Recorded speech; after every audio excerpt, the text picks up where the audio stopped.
This passage contains a succinct, orderly, and easy-to-read statement by Friedrich Nietzsche of his conception of morality and the two types of morality, master morality and slave morality.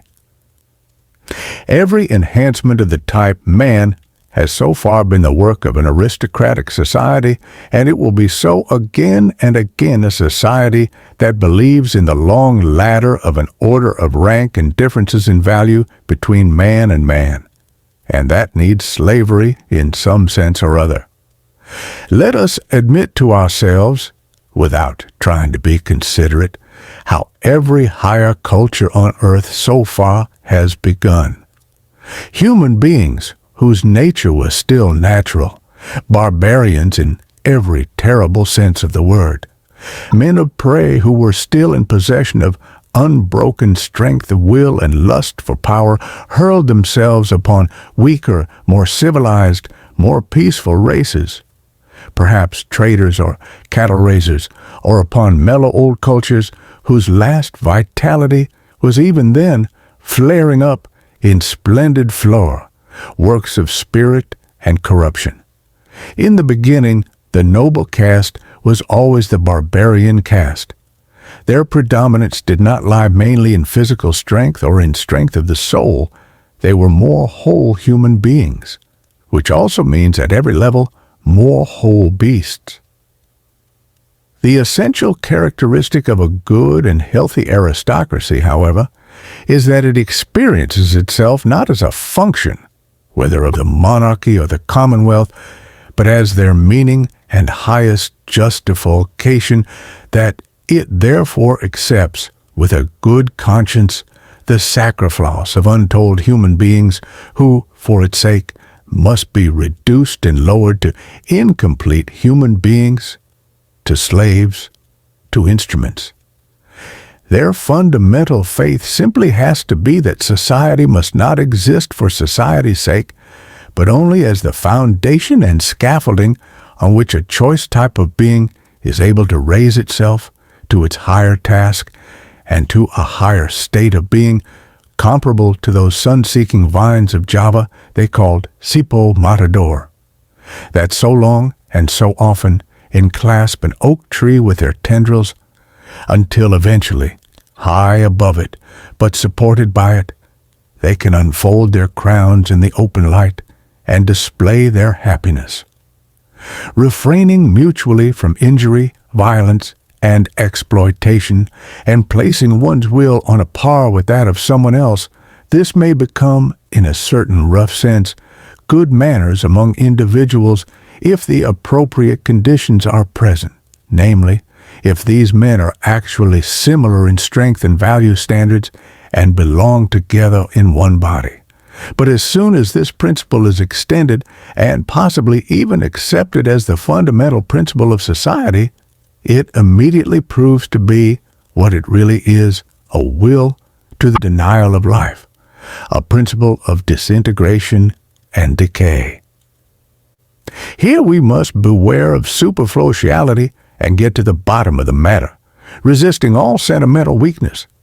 Life itself is essentially appropriation, injury, overpowering of what is alien and weaker, suppression, hardness, imposition of one's own forms, incorporation, and at least, at its mildest, exploitation. But why should one always use those words in which a slanderous intent has been imprinted for ages? Even the body within which individuals treat each other as equals, as suggested before, and this happens in every healthy aristocracy. If it is a living and not a dying body, has to do to other bodies what the individuals within it refrain from doing to each other. It will have to be an incarnate will to power. It will strive to grow, spread, seize, become predominant, not from any morality or immorality, but because it is living and because life simply is will to power. But there is no point on which the ordinary consciousness of Europeans resists instruction, as on this. Everywhere people are now raving, even under Scientology disguises, about coming conditions of society in which the exploitative aspect will be removed, which sounds to me as if they promised to invent a way of life that would dispense with all organic functions. Exploitation does not belong to a corrupt or imperfect and primitive society. It belongs to the essence of what lives as a basic organic function. It is a consequence of the will to power, which is, after all, the will of life. Wandering through the many subtler and coarser moralities which have so far been prevalent on earth, or still are prevalent, I found that certain features recurred regularly together and were closely associated until I finally discovered two basic types and one basic difference. There are master morality and slave morality. I add immediately that in all the higher and more mixed cultures, there also appear attempts at mediation between these two moralities, and yet, more often the interpenetration and mutual misunderstanding of both, and at times they occur directly alongside each other, even in the same human being with a single soul. The moral discrimination of values has originated either among a ruling group whose consciousness of its difference from the ruled group was accompanied by delight, or among the ruled, the slaves and dependents of every degree. In the first case, when the ruling group determines what is good, the exalted, proud states of the soul are experienced as conferring distinction and determining the order of rank. The noble human being separates from himself those in whom the opposite of such exalted, proud states flaunts expression. He despises them. It should be noted immediately that in this first type of opposition of good and bad means approximately the same as noble and contemptible. The opposition of good and evil has a different origin. One feels contempt for the cowardly, the anxious, the petty, those intent on narrow utility. Also for the suspicious with their unfree glances, those who humble themselves, the dog-like people who allow themselves to be maltreated, the begging flatterers, above all the liars. It is part of the fundamental faith of all aristocrats that the common people lie. We truthful ones, thus the nobility of ancient Greece referred to itself. It is obvious that moral designations were everywhere first applied to human beings and only later, derivatively, to actions. Therefore, it is a gross mistake when historians of morality start from such questions as, why was the compassionate act praised? The noble type of man experiences itself as determining values. It does not need approval. It judges what is harmful to me is harmful in itself. It knows itself to be that which first accords honor to things. It is value creating. Everything it knows as part of itself, it honors. Such a morality is self-glorification. In the foreground, there is the feeling of fullness, of power that seeks to overflow, the happiness of high tension, the consciousness of wealth that would give and bestow. The noble human being, too, helps the unfortunate, but not, or almost not, from pity, but prompted more by an urge begotten by excess of power. The noble human being honors himself as one who is powerful, also as one who has power over himself, who knows how to speak and be silent, who delights in being severe and hard with himself, and respects all severity and hardness. Noble and courageous human beings who think that way are furthest removed from that morality which flaunts the distinction of morality precisely in pity, or in acting for others' faith in oneself, pride in oneself, a fundamental hostility and irony against selflessness belong just as definitely to noble morality, as does a slight disdain and caution regarding compassionate feelings and a warm heart. A morality of the ruling group, however, is most alien and embarrassing to the present taste in the severity of its principle that one has duties only to one's peers. That against beings of a lower rank, against everything alien, one may behave as one pleases or as the heart desires, and in any case, beyond good and evil. It is different with the second type of morality, slave morality. Suppose the violated, oppressed, suffering, unfree, who are uncertain of themselves and weary, moralize. What will their moral valuations have in common? Probably a pessimistic suspicion about the whole condition of man will fly into expression, perhaps a condemnation of man along with his condition. The slave's eye is not favorable to the virtues of the powerful. He is skeptical and suspicious, subtly suspicious, of all the good that is honored there. He would like to persuade himself that even their happiness is not genuine. Conversely, those qualities are brought out and flooded with light, which serve to ease existence for those who suffer. Here pity, the complacent and obliging hand, the warm heart, patience, industry, humility, and friendliness are honored, for these are the most useful qualities and almost the only means for enduring the pressure of existence. Slave morality is essentially a morality of utility. Here is the place for the origin of that famous opposition of good and evil. Into evil, one's feelings project power and dangerousness, a certain terribleness, subtlety, and strength that does not permit contempt to develop. According to slave morality, those who are evil thus inspire fear. According to master morality, it is precisely those who are good that inspire and wish to inspire fear, while the bad are felt to be contemptible. The opposition reaches its climax when, as a logical consequence of slave morality, a touch of disdain is associated also with the good of this morality.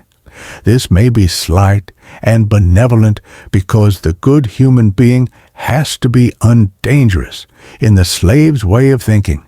He is good-natured, easy to deceive, a little stupid perhaps, un bon homme, a good person. Wherever slave morality becomes preponderant, language tends to bring the words good and stupid closer together. One last fundamental difference: the longing for freedom, the instinct for happiness, and the subtleties of the feeling of freedom belong just as necessarily to slave morality and morals as art. An enthusiastic reverence and devotion are the regular symptom of an aristocratic way of thinking and evaluating. A species comes to be, a type becomes flexed and strong through the long flight with essentially constant unfavorable conditions. Conversely, we know from the experience of breeders that species accorded superabundant nourishment and quite generally extra protection and care soon tend most strongly toward variations of the type and become rich in marvels and monstrosities, including monstrous vices. Now look for once at an aristocratic commonwealth, say, an ancient Greek polis or Venice has an arrangement, whether voluntary or involuntary, for breeding. Human beings are together there who are dependent on themselves and want their species to prevail, most often because they have to prevail or run the terrible risk of being exterminated. Here, that boon, that excess, and that protection which favor variations are lacking. The species needs itself as a species, as something that can prevail and make itself durable by virtue of its very hardness, uniformity, and simplicity of form, in a constant flight with its neighbors, or with the oppressed who are rebellious or threaten rebellion. Manifold experience teaches them to which qualities, above all, they owe the fact that despite all gods and men, they are still there, that they have always triumphed. These qualities they call virtues. These virtues alone they cultivate. They do this with hardness. Indeed, they want hardness.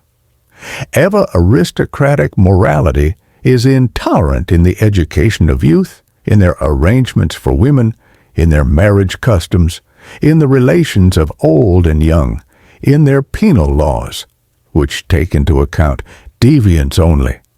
They consider intolerance itself a virtue, calling it justice. In this way, a type with few but very strong traits, a species of severe, warlike, prudently taciturn men, close-mouthed and closely linked, and as such possessed of the subtlest feeling for the charms and nuances of association, is flexed beyond the changing generations. The continual flight against ever-constant unfavorable conditions is, as mentioned previously, the cause that flaxes and hardens a type. Eventually, however, a day arrives when conditions become more fortunate and the tremendous tension decreases. Perhaps there are no longer any enemies among one's neighbors, and the means of life, even for the enjoyment of life, are superabundant. At one stroke, the bond and constraint of the old discipline are torn. It no longer seems necessary, a condition of existence. If it persisted, it would only be a form of luxury, an archaizing taste. Variation, whether as deviation to something higher, subtler, rarer, or as degeneration and monstrosity, suddenly appears on the scene in the greatest abundance and magnificence. The individual dares to be individual and different. At these turning points of history, we behold beside one another, and often mutually involved and entangled, a splendid, manifold, jungle-like growth and upward striving, a kind of tropical tempo in the competition to grow, and a tremendous ruin and self-ruination, as the savage egoisms that have turned, almost exploded against one another, wrestle for sun and light, and can no longer derive any limit, restraint, or consideration from their previous morality. It was this morality itself that dammed up such enormous strength and bent the bow in such a threatening manner. Now it is outlived. The dangerous and uncanny point has been reached, where the greater, more manifold, more comprehensive life transcends and lives beyond the old morality. The individual appears, obliged to give himself laws and to develop his own arts and wiles for self-preservation, self-enhancement, self-redemption. All sorts of new what-fors and wherewithals, no shared formulas any longer, misunderstanding allied with disrespect, decay, corruption, and the highest desires gruesomely entangled, the genius of the race overflowing from all cornucopias of good and bad, a calamitous simultaneity of spring and fall, full of new charms and veils that characterize young, still unexhausted, still unwearied corruption. Again, danger is there. The mother of morals, great danger this time, transposed into the individual, into the neighbor and friend, into the alley sick, into one's own child, into one's own heart, into the most personal and secret recesses of wish and will. What may the moral philosophers emerging in this age have to preach now?